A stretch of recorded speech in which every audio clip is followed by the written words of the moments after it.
bawah misalnya 100, 1.500, terus bagaimana kondisi topografinya yang mendukung untuk pembuatan penstock atau secara alami ada hitnya seperti apa tingginya. Nanti kita kasih contoh dalam pembuatan. Terus kondisi dan stabilitas tanah calon untuk dibuat PLTMH itu perlu diperhitungkan layak untuk didirikan bangunan sipil. Ya termasuk tadi yang di Kulon Progo itu layak sekali. Iya, tapi dalam gitu. Secara ekonomis kan berat naruhnya. Apalagi di daerah ini. Orang di sana itu ya pasang tiang listrik setengah tahun kemudian miring kok. Tiang listrik cek gini, setengah kemudian bisa berubah gini. Apa yang membuat berubah miring gitu kan? Bukan karena kegeser ketarik kawat atau ketarik ini, bukan. Tapi kondisi di tanahnya, kontur tanahnya karena batu berpasir, dia bergerak, jadi miring gitu. Maka sering PLN itu di sana paling istilah bahasa Jawanya judek, paling pusing ngurusin perbaikan yang berdirinya yang tegak di daerah sana. Tambah di daerah sana juga banyak kondisi daerah-daerah yang miring-miring, kondisi miring-miring, sering terjadi longsor kan di sana sering. Nah ini sering di apa di sana. Tapi kalau di daerah Wonosari, Sleman aman, Sleman, Bantul aman. Kalau di daerah Papua kayaknya lebih aman lagi Papua itu katanya. Ya. Saya juga kurang tahu kalau di daerah Papua. Ini kita yang tahu hanya di daerah eh, Yogyakarta. Daerah Yogyakarta itu termasuk daerah yang jenis-jenis tanahnya bisa berbeda-beda. Kalau di daerah Godean sana, Sleman yang paling barat, itu kan lebih arah ke rawa-rawa. Tidak, itu Bantul, dia juga rawa-rawa. Seperti karena dia antara sungai dengan apa lautan hampir sama, sehingga aliran sungainya itu kurang tinggi. Nah itu. Terus akses ke lokasi PLTMA ini juga harus mudah dicarinya. Jangan sampai membawa alat ke sana untuk dibangun itu susah. Terus gimana buatnya? Nah, ya yang paling kecuali kalau PLTMA-nya yang kecil ya, yang kecil-kecil mungkin dengan masyarakat. Terus bangunan PLTMA yang didirikan itu tidak mengganggu kelestarian lingkungan. Itu tidak boleh. Tapi hampir kalau PLTMA harus juga mengganggu harusnya. Tapi kita mencarinya kan jangan sampai mengganggu. Kayak saya pernah untuk ini mahasiswa skripsi itu orang Kuningan. Saya ikut itu, ayo ukur bareng ke sana di Curug apa? Curug Putri. Nah, dia kan daerah wisata lingkungan yang memang ini. Tapi malah didukung karena sungainya bagus, tinggi lagi. Karena ada terjunan airnya yang terlalu tinggi.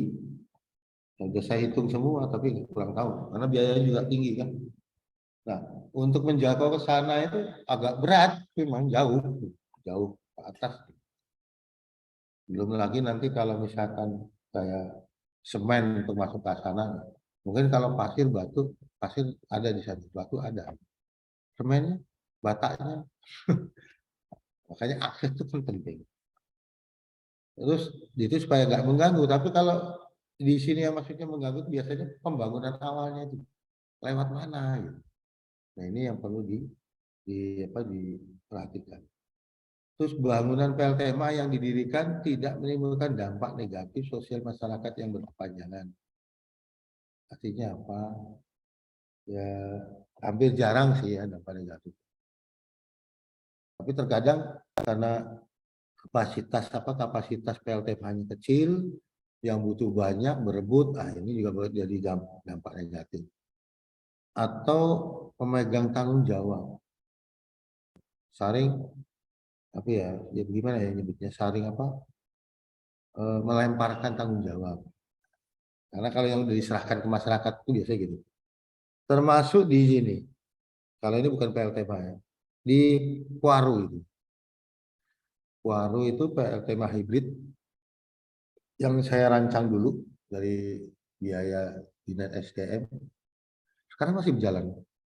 Itu adalah hibrid antara PLTB dan PLTS. Itu dibangun masih berfungsi sampai sekarang berjalan. Dan ada salah satu rusak, inverter yang rusak. Itu nggak bisa minta dananya untuk, istilahnya bukan dana ya, minta untuk digantinya susah. Karena apa? Secara administratif itu adalah punya daerah, ya kan? Tapi yang ngebangun itu adalah ini apa, Badan Antariksa Nasional apa? 8 ya, 8 lembaga antariksa nasional itu. Yang bangun dia. Cuma secara administratif nggak diserahkan secara langsung ke daerah. Masih dianggap oleh daerah itu miliknya orang 8. Padahal 8, ya namanya daerah dibuatin kok. Nah itu sampai sekarang terbengkalai. Nggak tahu sekarang ya. Sampai sekarang terbengkalai, hanya tarik-menarik. Itu bukan milik kami. Yang orang daerahnya di Bantul. Itu punya 8. 8 ditanya, lu itu kan punya daerah, udah dikasihkan daerah. Ya udah suruh perawatannya daerah. Nah salah satunya itu. Sehingga pegawainya yang mengerjakan di sana bingung. Terus gimana? Kalau tidak salah sampai sekarang juga ada inverter yang rusak belum diganti. Nggak mungkin pegawainya nggak beli kan. Dan harganya juga nggak kecil. Nah, itu. Nah, untuk menjembatani itu gimana? Nah, ini kadang-kadang punya tanggung jawab antar instansi yang enggak jadi permasalahan. Ini satu masalah itu. Dampak dari pembuatan itu kok selanjutnya nggak bagus. Padahal rancangannya bahwa dari awal sudah bagus. Bahwa itu memang dibuat, digunakan untuk membantu daya listrik bagi para pedagang sama nelayan. Jadi listriknya untuk apa? Hanya untuk buat es batu es itu. Hanya untuk buat itu, untuk beban freezer. Tapi freezernya kan banyak, gede. Hanya untuk itu, untuk pedagang, terus untuk hasil nelayan kan, beli esnya gampang, buat inginnya seperti itu. Itu cukup memakan biaya cukup besar. Nah, itu padahal jelas punya pemerintah, ada yang ini masih kurang begitu terawat dengan baik. Salah satu itu. Nah,